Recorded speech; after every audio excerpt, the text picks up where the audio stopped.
മണിച്ചിത്രത്താഴ് കണ്ടിട്ട് കുറച്ച് ദിവസമായി. ആദ്യം ഇതിനെക്കുറിച്ച് വീഡിയോ ഒന്നും ചെയ്യണ്ട എന്നാണ് വിചാരിച്ചിരുന്നത്. പക്ഷേ അത് തിയേറ്ററിൽ കണ്ട എക്സ്പീരിയൻസ് ഒന്ന് ഷെയർ ചെയ്യണമെന്ന് എനിക്ക് തോന്നി. മധുമുട്ടം രചിച്ച് ഫാസിലിന്റെ സംവിധാനത്തിൽ ശോഭന, മോഹൻലാൽ, സുരേഷ് ഗോപി, വിനയപ്രസാദ്, തിലകൻ, നെടുമുടി വേണു, ഇന്നസെന്റ്, KPS ലളിത, ഗണേഷ്, സുധീഷ് തുടങ്ങിയ പ്രതിഭാധനർ അഭിനയിച്ച ക്ലാസിക് ചിത്രം. കോട്ടയം അനശ്വര തിയേറ്ററിലാണ് ഞാൻ ഈ പടം കാണുന്നത്. ഇന്ന് ഇതിനെക്കുറിച്ചുള്ള വിശേഷങ്ങൾ. തീക്ഷ്ണമായ ഒരുതരം തന്മയീഭാവം.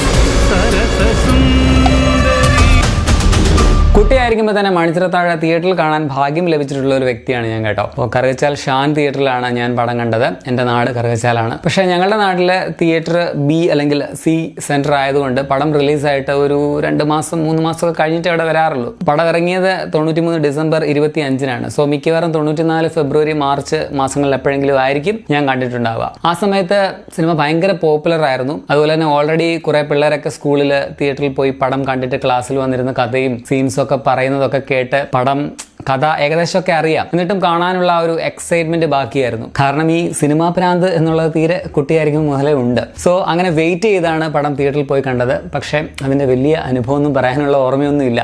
കുട്ടിയാണല്ലോ, LP സ്കൂളിൽ പഠിക്കുകയാണ്. പിന്നെ ഈ സിനിമ വീഡിയോ കാസറ്റിലും VCD ആയിട്ടും ഇവിടെ TV ചാനലുകളിലും ഒക്കെ ആയിട്ട് എത്രയോ തവണ കണ്ടിരിക്കുന്നു. എണ്ണമൊന്നും അറിയില്ല. കഴിഞ്ഞ ഒരു 3-4 കൊല്ലത്തിനിടെ ഞാൻ ഈ പടം അങ്ങനെ ഫുള്ളായിട്ട് കണ്ടിട്ടില്ല. പക്ഷെ പല സീൻസും പാട്ടുകളും എപ്പോഴും കാണും. കാരണം ഞാൻ പുത്തൂരം ചാനലിൽ യൂട്യൂബ് വീഡിയോ ഒക്കെ ചെയ്യുമ്പോൾ മിക്കവാറും വീഡിയോകളിലൊക്കെ മണിച്ചിത്രത്താഴിന്റെ റെഫറൻസ് വരും. അപ്പോൾ എനിക്കിതൊരു ഡെയിലി പ്രോസസ്സാണ് മണിച്ചിത്രത്താഴിന്റെ സീൻസ്, പാട്ടൊക്കെ കാണുക എന്നുള്ളത്.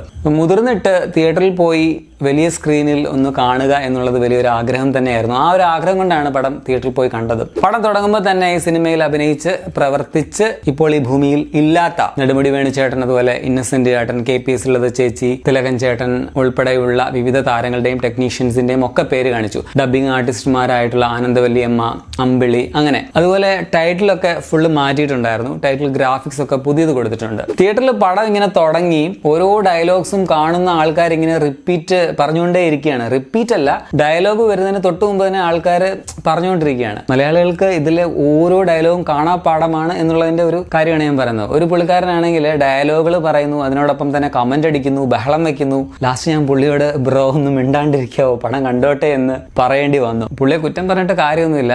അങ്ങേരുടെ ആ ഒരു എക്സൈറ്റ്മെന്റ് എനിക്ക് മനസ്സിലാക്കാവുന്നേ ഉള്ളൂ. പക്ഷേ അത് കാരണം നമുക്ക് പടം കാണാൻ പറ്റുന്നില്ല. അതുകൊണ്ടാണ് ഞാൻ പറയുന്നത്. പിന്നെ ശോഭനയെ കാണുമ്പോഴത്തേക്കിനും ആൾക്കാർ ഭയങ്കര ബഹളമായിരുന്നു. എന്തൊരു സുന്ദരിയാണ് ശോഭന. ഇപ്പോൾ 4K-ലൊക്കെ ആ ഒരു പഴയ രൂപം കാണുമ്പോഴേ ഇപ്പോൾ വെറുതെയാണോ അന്നത്തെ ആൾക്കാരുടെ ക്രഷും ഒരു റിയൽ അപാര ശാലീന സൗന്ദര്യം എന്നൊക്കെ പറയുന്നത്. സോ ശോഭനയ്ക്ക് ആദ്യത്തെ ദേശീയ അവാർഡ് നേടിക്കൊടുത്ത ചിത്രമാണ്. ഗംഗയ്ക്ക് ഭാഗ്യലക്ഷ്മിയുടേതും അതുപോലെ തന്നെ നാഗവല്ലിക്ക് ദുർഗയുടേതുമാണ് ശബ്ദം. പടം തുടങ്ങി അങ്ങനെ ഇന്റർവെല്ലിനോട് അടുക്കുമ്പോഴേക്കും ലാലേട്ടൻ വരുന്നു. അവിടെ ഒരു ഗംഭീര കയ്യടി ഉണ്ടായിരുന്നു. മണിച്ചിത്രത്താഴിട്ട് പൂട്ടുമെന്ന് പറഞ്ഞ ഇന്റർവെൽ ബ്ലോക്ക്. ആഹാ, അന്തസ്.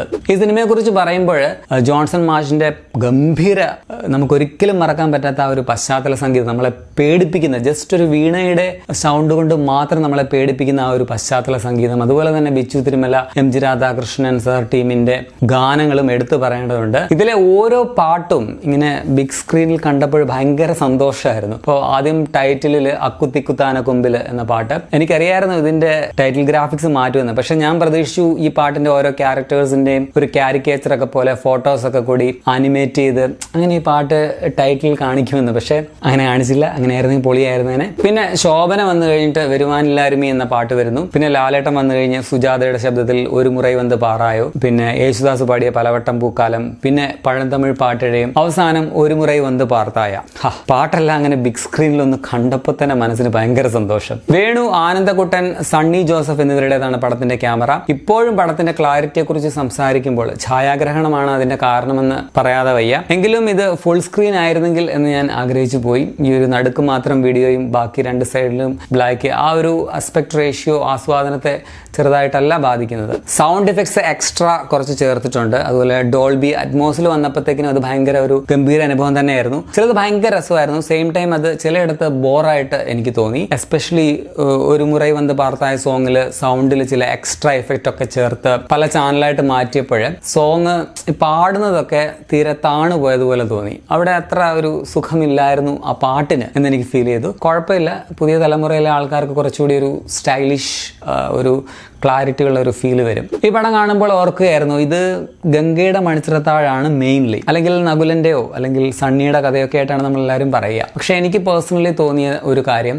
ഇത് ശരിക്കും ശ്രീദേവിയുടേതാണ്. ഈ മണിച്ചിത്രത്താഴ് അവരാണ് അവിടെ ജനിച്ചു വളർന്ന് ജീവിച്ച വ്യക്തി. ശരിക്കും അവർ ഒരുപാട് അനുഭവിച്ചിട്ടുണ്ടല്ലേ, എന്തെല്ലാം ത്യാഗമാണ് സഹിച്ചിട്ടുള്ളത്. ഇത്രയും മനുഷ്യത്വമുള്ള ഒരു കഥാപാത്രം ഉണ്ടോ എന്ന് സംശയമാണ് ഈ പടത്തിൽ. അപ്പോൾ അവളെ മനസ്സിലാക്കിയിട്ടുള്ള ഒരേ ഒരു വ്യക്തി സണ്ണി. അദ്ദേഹത്തെയും കാത്ത് കൊതിയോടെ ഓടിപ്പോയി പടിവാതിലിൽ മിഴിരണ്ടും നീട്ടി നിൽക്കുന്നിടത്താണ് പടം തീരുന്നത്. സോ ഇത് ചെമ്പങ്കോട്ടെ ശ്രീദേവിയുടെ കഥയാണ് എന്ന് ഞാൻ പറയും. ശ്രീദേവി പലപ്പോഴും ഒരു അണ്ടർ റേറ്റഡ് ആയി മാറുന്നു എന്ന് തോന്നുന്നതുകൊണ്ട് ഞാൻ പറഞ്ഞു പോയതാണ്. വിനയപ്രസാദ് അതിമനോഹരമായിട്ടാണ് ആ കഥാപാത്രം ചെയ്തു വെച്ചിട്ടുള്ളത്. ആനന്ദവല്ലിയമ്മയുടെ ഡബ്ബിങ്ങും എടുത്തു വരണം. എനിവേ 30 വർഷങ്ങൾക്ക് ശേഷം ഒരു സിനിമ ഇപ്പോഴും തിയേറ്ററിൽ ഒരു ഗംഭീര തിയേറ്റർ എക്സ്പീരിയൻസ് നൽകുക എന്ന് വെച്ചാൽ അത് ചില്ലറ കാര്യമല്ല. ഇപ്പോഴും അത് കാലാഹരണപ്പെട്ടിട്ടില്ല, ഔട്ട്ഡേറ്റഡ് അല്ല. അതാണ് ഇതുപോലെയുള്ള ക്ലാസിക്കുകളുടെ ഗുണം. അപ്പോൾ ഇതുപോലെ ഒരു അവസരം ഇനിയും കിട്ടില്ല. കാണാതെ ആരെങ്കിലും ഇനി ബാക്കി വെച്ചിട്ടുണ്ടെങ്കിൽ നിങ്ങൾ തീർച്ചയായിട്ടും തിയേറ്ററിൽ പോയി ഇത് കണ്ടു നോക്കുക, എക്സ്പീരിയൻസ് ചെയ്യുക. നാളെ മുതൽ തിയേറ്ററുകളിൽ നിന്നും പടം മാറുമോ എന്ന് എനിക്കറിയില്ല. അപ്പോൾ നിങ്ങൾ ഇത്തവണ ഈ പടം തിയേറ്ററിൽ പോയി കണ്ടിട്ടുള്ളവരാണെങ്കിൽ നിങ്ങൾക്ക് ഫീൽ ചെയ്തത് എന്ത് എന്നും കൂടി കമന്റ് ആയിട്ട് രേഖപ്പെടുത്തുമല്ലോ. അപ്പോൾ ശരിയാണ്.